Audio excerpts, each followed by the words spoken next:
Bom dia, boa tarde ou boa noite. Meu nome é André Orbacan e eu sou um dos idealizadores deste projeto, Parábolas Pandêmicas. No final de 2019, nós vimos pelos telejornais o surgimento de uma nova doença, que viria a ser uma epidemia lá na Ásia, mas que no início de 2020 conseguiu alcançar todos os continentes, tornando-se assim uma pandemia mundial. Nós, que aqui no Brasil não estávamos acostumados com esse cenário, nos deparamos com uma situação completamente nova.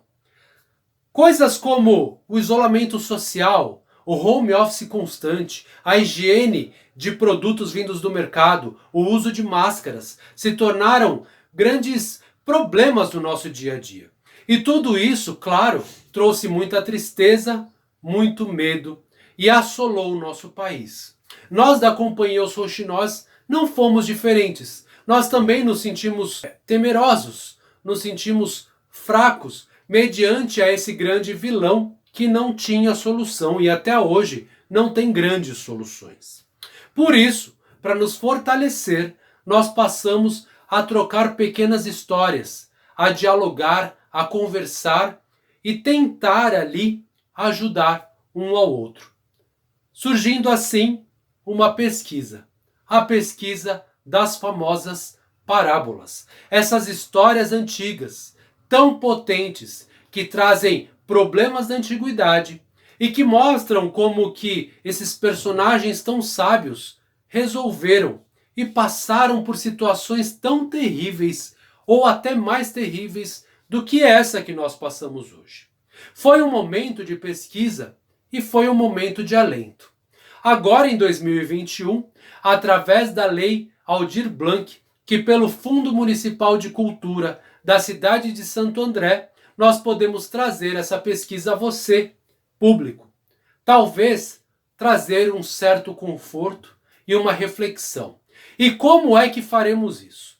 Nós realizaremos esse projeto com 3 capítulos separados. Sendo assim, vocês poderão apreciar histórias e narrativas orais musicadas diferentes a cada capítulo. E ao final de cada capítulo, nós teremos uma roda de conversa, porque as parábolas são assim. Elas funcionam como uma reflexão pessoal, mas quando a reflexão é coletiva, nós temos acesso a pontos de vistas que nós não tínhamos antes. E por isso, nós podemos aumentar ainda mais a interpretação do conto e, é claro, a sua potência. Então, nós estamos colocando no YouTube as estreias dos espetáculos. Fiquem, por favor, atentos e atentas às agendas. Assistam os espetáculos no momento de sua estreia, porque assim que acabar o espetáculo, vocês poderão entrar no link que está na descrição do vídeo. E assim também entrar na nossa reunião, na nossa roda de conversa sobre as lições aprendidas nesse dia. Espero que vocês estejam nesse momento com disposição, em um lugar confortável, com a escuta ativa, porque assim as parábolas chegarão ainda melhor. Então, sem mais delongas, tenha um bom espetáculo e nos vemos logo mais na roda de conversa.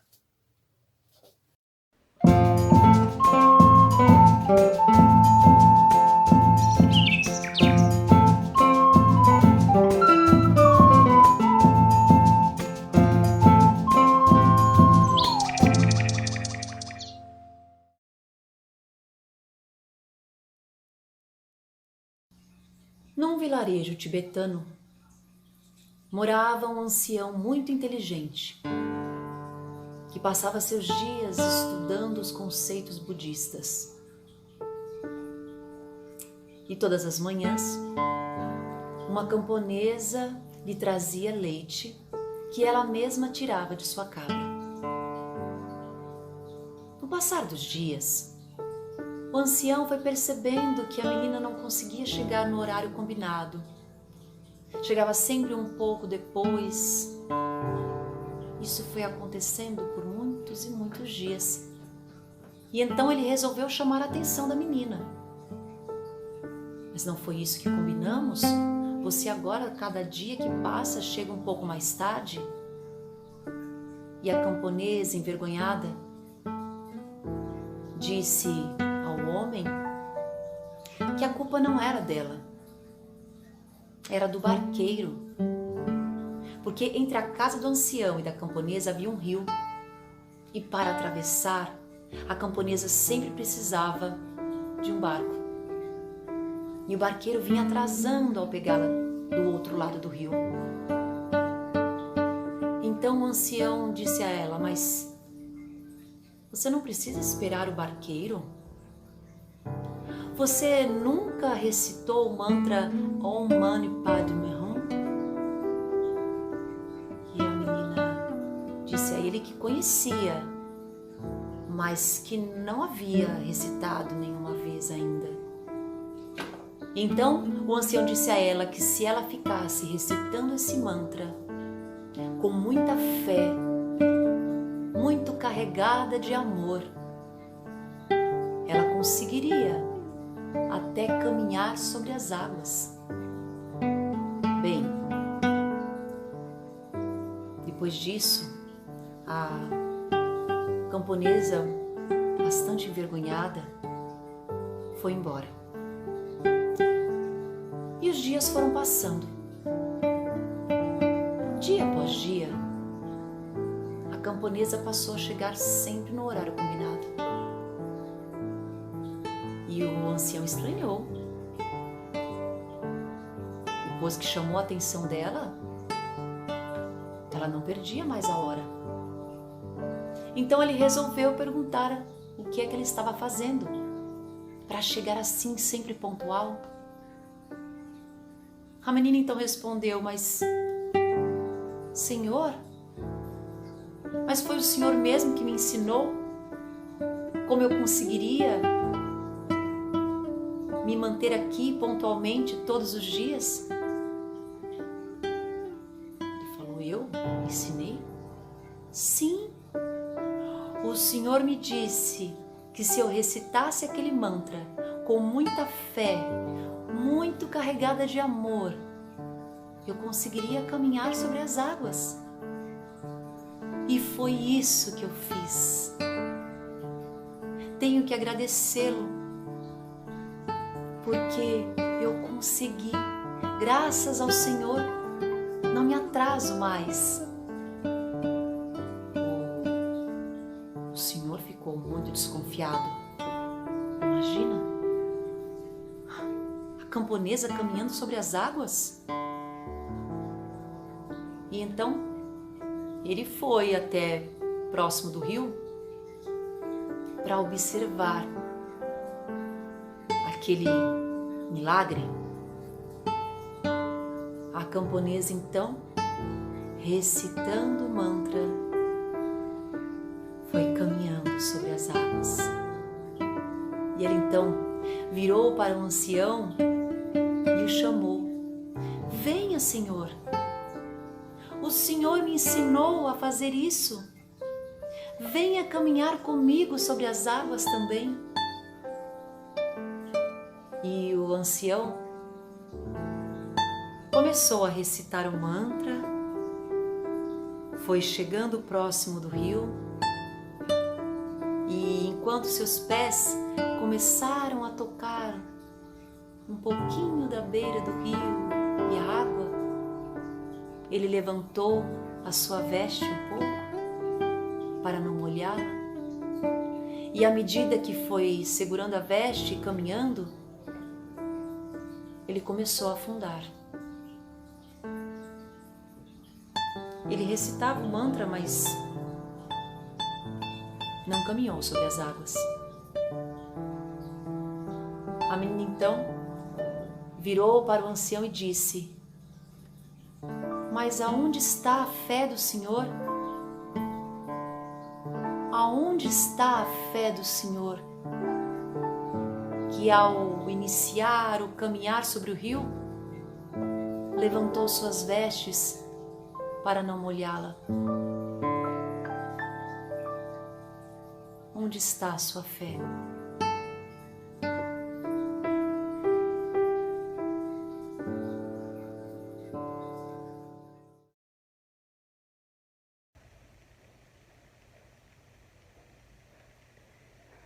Conta a história que Buda, Siddhartha Gautama,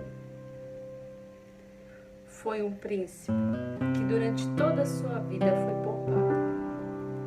Viveu em seu castelo, que era cercado por muralhas, onde ele não podia ver o sofrimento humano. Ele não conseguia ver a morte, ele não podia ver a doença, ele não enxergava a dor e nem a miséria humana.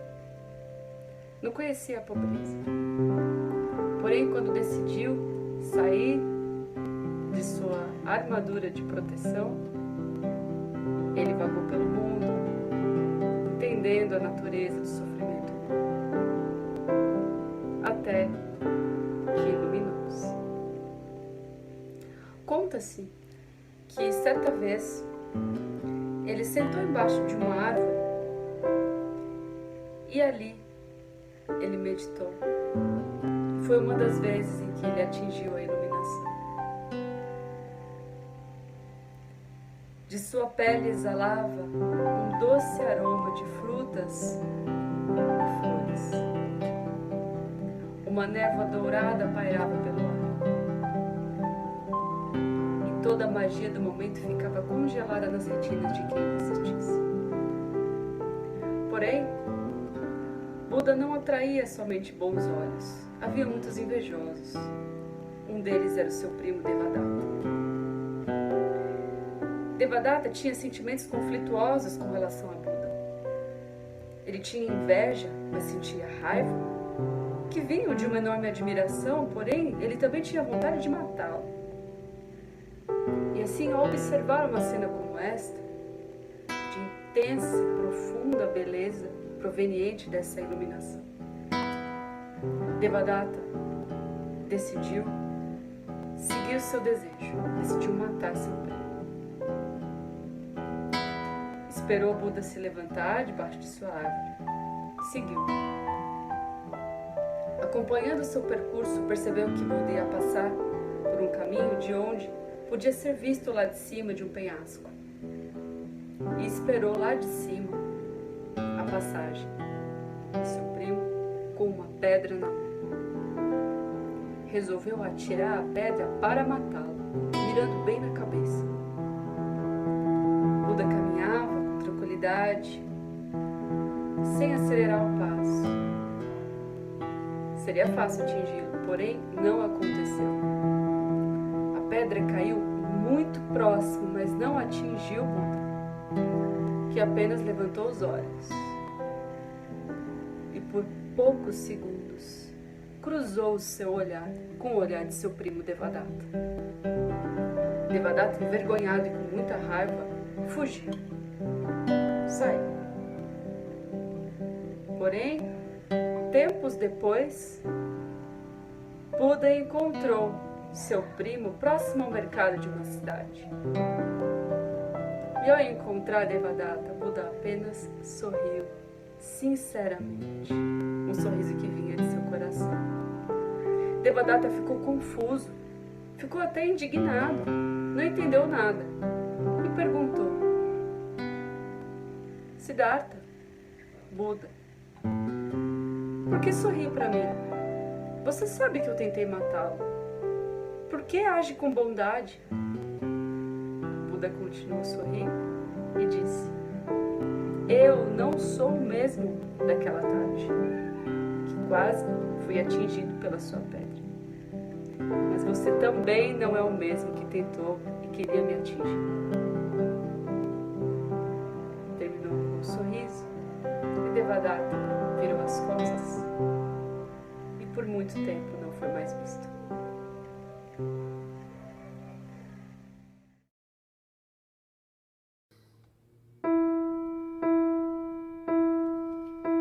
Certa vez, no grande mercado de Bagdá, caminhava um velho sufi. O sufi andava maravilhado por ali. tendo certeza que nada se comparava ao grande mercado de Bagdá. Lá existiam todos os aromas, todas as cores e todos os sabores. Ele pôde experimentar a manga indiana, que dizem que é a mais doce do mundo, além de ter aquele aroma adocicado que mais se parece com o perfume do que com o cheiro de uma fruta. Ele pôde ver um pouco da cana-de-açúcar iraquiana, que produz o mais nobre açúcar de todos. Ele viu tecidos vindos da África subsaarianas, com suas cores e formas geométricas que brilham nos olhos. E aquele Sufi ficava muito feliz e era alimentado por todas aquelas coisas belas. Tinha certeza que o mundo era a coisa mais impressionante de todas, porque era nele que se encontravam todas essas belezas. Mas ao chegar ao fim da feira, numa área que era destinada a joalheiros, ele viu uma pequena muvuquinha, pessoas ali que se aglomeravam, e essas pessoas se aglomeravam em volta de dois homens. Um deles era um joalheiro vendedor e o outro era um cliente. O cliente reclamava demais porque havia comprado uma pedra preciosa e dizia que aquele risco que estava na pedra dele desvalorizava a sua pedra, por isso não pagou o valor justo. O comerciante dizia que vendeu uma pedra legítima e intocada, não havia aquele risco quando ele vendeu, e acusava o seu cliente de ter feito aquilo de propósito para desvalorizar o seu produto. Os dois brigavam e quase caminhavam para vias de fato. Estavam ali perto, gritando um com o outro, quase face a face. A qualquer momento, um soco sairia daquela confusão. E o pior, as pessoas que estavam em volta incentivavam e gritavam e falavam para que o cliente batesse no comerciante. Os outros comerciantes incentivavam o comerciante a enxotar aquele cliente dali. E ali, com certeza, haveria morte. Mas o velho Sufi se retirou da multidão e se postou à frente dos dois homens. Então, como o velho Sufi respeitado era, e disse: "Eu estou aqui e gostaria de contar a minha história." Todas as pessoas então pararam de gritar e se silenciaram. O comerciante e seu cliente olharam para o velho Sufi e disseram: "Conte a sua história, resolva o nosso problema." E o velho Sufi disse que não estava ali para resolver problemas, mas que por coincidência trazia em sua memória algo que era muito parecido com o que eles viviam ali. Contou então que nem sempre foi um velho Sufi, porque ninguém nasce velho e ninguém nasce Sufi. Sendo assim, na sua infância foi filho de um comerciante, aprendeu todo o ofício e quando cresceu, chegando à adolescência, resolveu investir no ramo de joias. Por isso se tornou um joalheiro. E assim ele sabia muito bem como que eram as pessoas que estavam ali. Ele trazia joias de todos os lugares e essas joias, elas tinham que ser buscadas. É claro que nenhum comerciante confia que as pessoas andem com pedras preciosas nos bolsos. Por isso, elas vão pessoalmente buscar os seus produtos. E ele, certa vez, foi para o continente africano buscar esmeraldas. Lá, ele negociou as mais lindas esmeraldas, comprou-as com grande valor e as guardou com muito cuidado. Mas, ao tentar voltar para Bagdá, ele teve que atravessar o grande deserto, o Saara, e o Saara é traiçoeiro. Quem não sabe andar pelo Saara certamente se perde. Jovem e inexperiente, certamente ele se perdeu. E se perdendo no Saara, ele se viu numa situação muito desagradável. Ele tinha pouca água e pouca comida. E depois de um dia andando incessantemente pelas areias do deserto, ele já havia comido tudo que trazia consigo. Já havia bebido tudo que trazia. E a morte era uma grande certeza. O jovem caminhou e caminhou sem esperanças. Mas em certo momento, ao caminhar, esbarrou a mão em seu bolso, numa bolsa de couro que estava amarrada à sua cintura. E ali ele sentiu aquela textura, aquelas pequenas bolinhas, se encheu de alegria e pensou que aquilo podia salvá-lo. Pensou então que eram grãos de bico. Mas quando abriu o saquinho e colocou na sua mão espalmada, percebeu que o que trazia consigo não era nenhum tipo de grão, e sim centenas de milhares de pequenas pérolas. Ele trazia em sua cintura uma fortuna, mas o que ele desejava mesmo era grão de bico, era ter algo para comer. Se sentou e chorou as suas últimas lágrimas. E, por coincidência ou não, alguém enviou salvação. Um grupo de comerciantes que passavam por ali encontraram ele e lhe deram abrigo, lhe deram comida e o trouxeram a salvo. Como recompensa, ele deu a esses comerciantes todo o ouro, toda a prata, as esmeraldas e as pérolas. Abandonou tudo e desde então se tornou um sufi, porque tudo que ele queria eram sementes de grão de bico.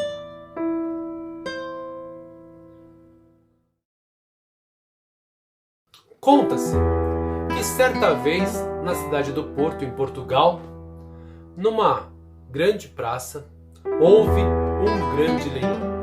O leiloeiro teve tanto sucesso nesse leilão que ganhou muito dinheiro. E era tanto dinheiro que não cabia em um único recipiente. Então ele colocou em sacos de couro, colocou em caixas de madeira, pequenos baús, e quando foi embora, carregou tudo isso em sua carroça, esquecendo para trás uma pequena caixinha de madeira. Nessa caixinha de madeira havia uma joia valiosíssima em formato de serpente, um bracelete, e lá também haviam 50 moedas de ouro. O tempo passou e quando anoiteceu, uma pessoa que ali passava, um homem pobre, viu aquela caixinha ali quase jogada no beiral de uma fonte. Pegou então aquela caixa, olhou em volta e não viu ninguém, e levou para casa. Quando o leiloeiro foi contar todo o dinheiro, ele deu falta daquela caixa e mandou aos seus empregados que na mesma hora passassem por toda a cidade e deixassem cartazes dando uma recompensa a quem achasse aquela caixinha.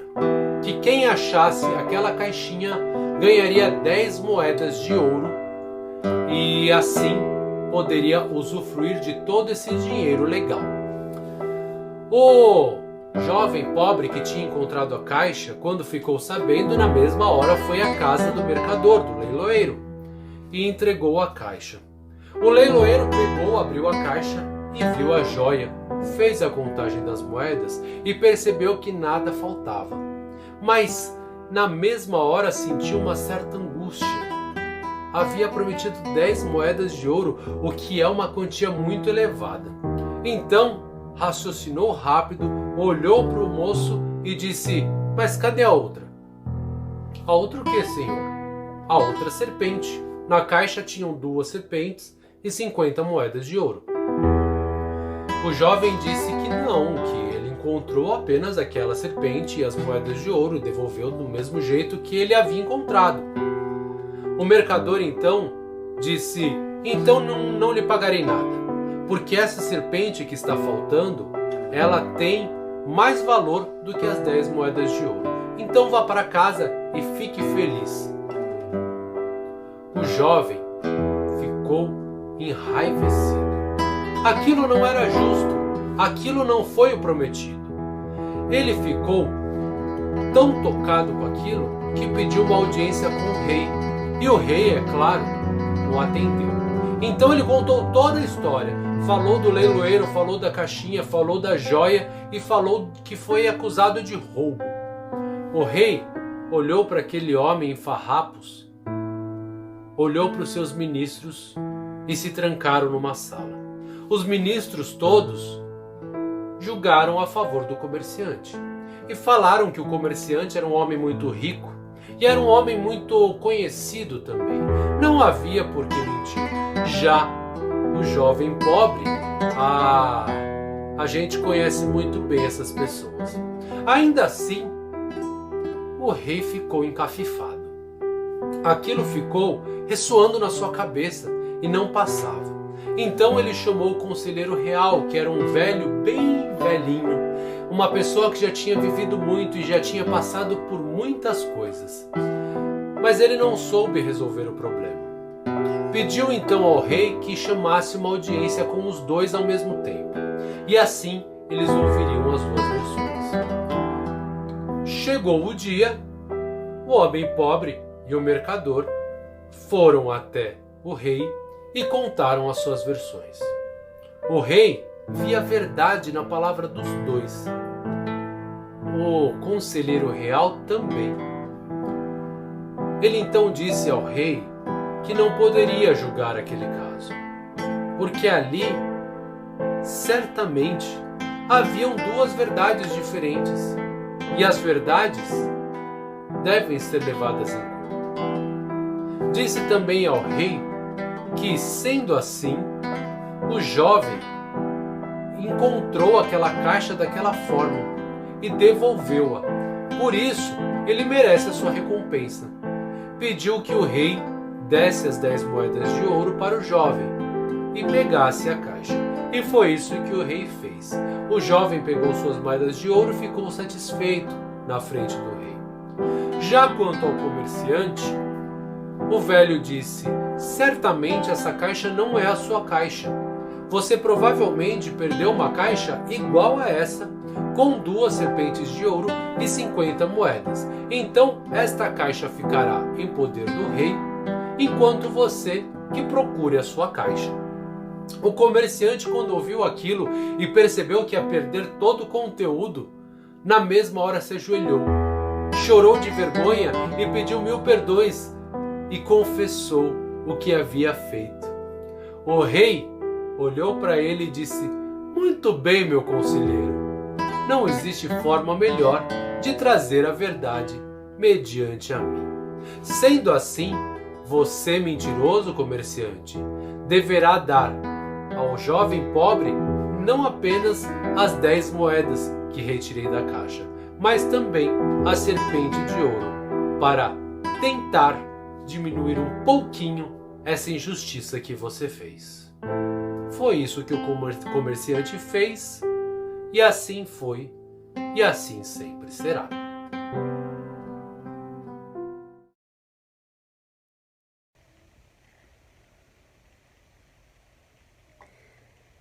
Certa vez, um homem muito pobre vivia em uma choupana bem pequenininha, junto com a sua esposa, junto com a sua mãe e junto com seus 6 filhos. Porém, ele andava muito infeliz, além de pobre. Porque, como a choupana era muito pequena, não havia espaço para todo mundo. E o que causava muitas discussões, muito choro e muita briga era realmente essa falta de espaço. E todo mundo se amontoava, se pisoteava. Então era um sem fim de discussões, brigas e choros. Devido à sua grande infelicidade, resolveu conversar com o rabino. Chegou ao rabino e disse: Santo rabino, me ajude, não sei mais o que fazer.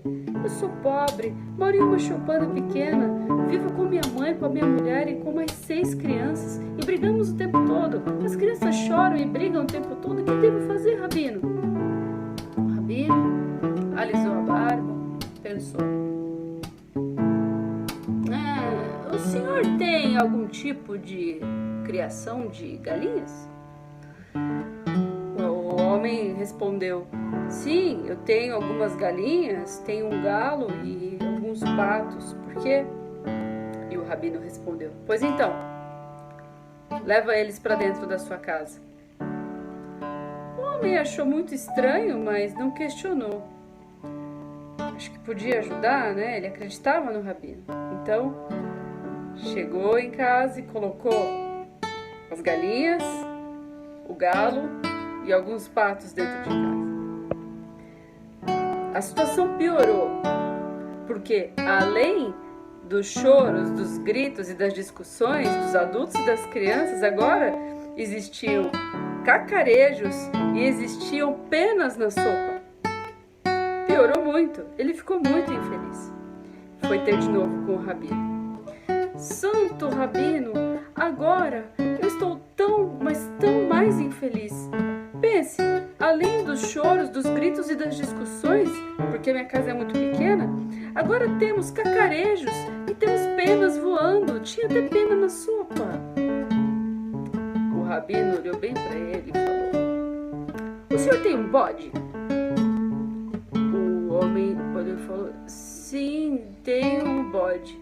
E aí o rabino disse: leva ele para sua casa. Obediente, o homem assim fez. Pegou o bode e colocou dentro de casa. Porém, imagina como ficou a situação. Além dos gritos, choros e discussões, dos cacarejos e da pena na sopa, agora tem um bode louco dentro de casa. O bode fazia tudo quanto é tipo de coisa que atrapalhava a vida das pessoas, né? Inclusive ficar muito bravo. No dia seguinte, o homem voltou a ter com o rabino. Santo rabino, mas ficou muito pior. Agora o bode parece louco, agora temos cacarejos e penas na sopa e estamos discutindo tanto ou mais quanto antes. E aí o rabino disse: e o senhor tem uma vaca? O homem arregalou os olhos e disse: sim, eu tenho. E o rabino falou: pois bem, leva a vaca para dentro de casa. O homem pensou: o rabino deve ter ficado louco. E voltou para casa com o coração pesado, pois não sabia mais o que fazer. Então, levou a vaca para dentro de casa. A vaca pisava em tudo. O bode estava louco. Existia cacarejo e pena na sopa, e as pessoas gritando, e brigando, e chorando sem parar. O homem estava em desespero. Então, no dia seguinte, foi falar com o rabino: Santo rabino, me ajuda. Eu não sei mais o que fazer. O bode parece louco, a vaca pisa em tudo, tem um cacarejo, as pessoas brigam. Eu não sei mais o que fazer. Por favor, me ajuda. Então o rabino olhou bem para ele, fez um instante de silêncio. Pois bem, agora volta para sua casa e tira tudo, todos os animais. Fica só você e a sua família. O homem voltou correndo para casa e colocou todos os animais para fora. Tirou o bode, tirou as galinhas, o galo, o pato, finalmente a vaca. E naquela noite tiveram uma excelente noite de sono. Todos podiam respirar, todos sentiam carinho um pelos outros. E no dia seguinte, o homem voltou para agradecer ao rabino. Ai, santo rabino, muito obrigada. Fazia tempo que não passávamos uma noite tão feliz.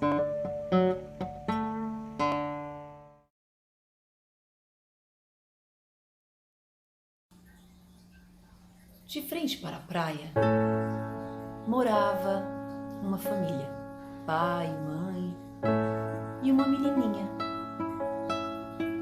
Essa menininha é a personagem principal da nossa história. Eles moravam de frente para uma praia, que era uma praia muito tranquila. Todos os dias de manhã, a menina saía da varanda da sua casa e ia caminhar e brincar na areia da praia, se banhar mergulhar nas águas daquele mar. Mas, uma vez, chegava a época da reprodução das estrelas do mar. E elas, nesse período, ficavam ali entre os corais. Quando a maré baixava, as pobres estrelas do mar ficavam muitas vezes presas ali na areia, nos corais. E aquela menininha que todos os dias ia brincar na praia ficava muito triste e preocupada com as estrelas do mar, porque elas ficando ali, fora da água, não iriam sobreviver. Então, a menina teve uma ideia. Todos os dias, lá ia ela pegar com a sua mãozinha pequenina uma estrelinha do mar na areia. Pegava com todo cuidado e arremessava para a água. Depois lá ia ela, caminhava, pegava outra estrelinha e arremessava para o mar. Assim passava o seu dia. Ia para casa, dormia, acordava. No dia seguinte, lá ia a menininha de novo para a praia. Pegava outra estrelinha que havia ficado ali na areia e jogava para o mar. Caminhava, encontrava outra estrelinha e jogava no mar. E então, passou um dia, 2, 3, e um outro vizinho que morava ali do lado ficou prestando atenção nessa menininha por todos esses dias, admirado com o que ela estava fazendo. Então chegou para ela e disse: menininha, mas tem tantas estrelas que estão ficando aqui nessa praia. Você acha mesmo que vai fazer diferença você pegar algumas estrelas daqui, já que são tantas e você é tão pequenininha? A menininha olhou para o vizinho, pegou mais uma estrelinha lá da areia, olhou para ele de novo e disse: mas para